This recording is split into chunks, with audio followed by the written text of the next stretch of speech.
আমি খুব ভালো করে জানি যে এই জগতে ভালো মানুষের কোনো দাম নাই। আর এই জীবনের প্রথম দেখতেছি যে কোনো একজন প্রার্থী আল্লাহর পবিত্র কোরআন শরীফ স্পর্শ করে শপথ করে তার এলাকাবাসীকে প্রতিশ্রুতি দিচ্ছে। দেখুন, পবিত্র কোরআন স্পর্শ করে আমি আমার নির্বাচনী শপথ করছি যে আমি নিজে চুরি করব না এবং অন্য কেউ চুরি করতে দিব না। শুধু তাই নয়, আমি এখনো পর্যন্ত ঘর করিনি। ঢাকাতে আমার কোনো ঘর নেই।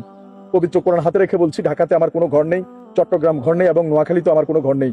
যদি আমি হেরে যাই, আল্লাহ মাফ করুক, তাহলে হেরে গেলে আমি একটি ঘর করব আমার সন্তান বউ বাচ্চা নিয়ে থাকার জন্য।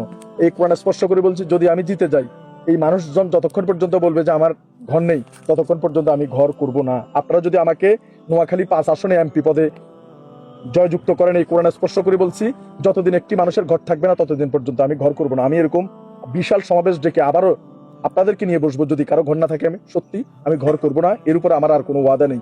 এছাড়াও আমি 2টি ওষুধের দোকান আমি আপনাদের জন্য আমার সাধ্যমতো আমি ফ্রি রাখবো, যাতে যারা টাকার পয়সা ছাড়া ওষুধ, মানে টাকা পয়সা নেই, ওষুধ কেনার সামর্থ্য নেই, তারা যাতে মেডিসিন নিতে পারে। এবং এই কোরআন স্পর্শ করে বলছি, 2টি অ্যাম্বুলেন্স আমি ফ্রি রাখবো এই কোম্পানিগঞ্জ কবিরটা অশ্বরিয়া নিয়াজপুরের জন্য, যাতে বিনামূল্যে আপনারা ফ্রি অ্যাম্বুলেন্স সেবাটুকু পান। এবং এই কোরআন স্পর্শ করে বলছি, আমি কোনো স্বজনপ্রীতি করবো না।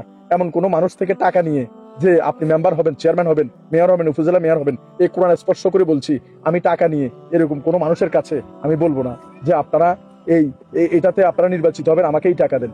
এবং কোরআন স্পর্শ করে বলছি, আমি জোরপূর্বক কোনো জায়গায় নিজের জানা মতে কোথাও টেন্ডারবাজি, সন্ত্রাসবাজি কিংবা কোনো ধরনের অবৈধ কর্মকাণ্ডের সাথে আমি আমার জানা মতে কোরআন স্পর্শ করে বলছি, আমি লিপ্ত হব না।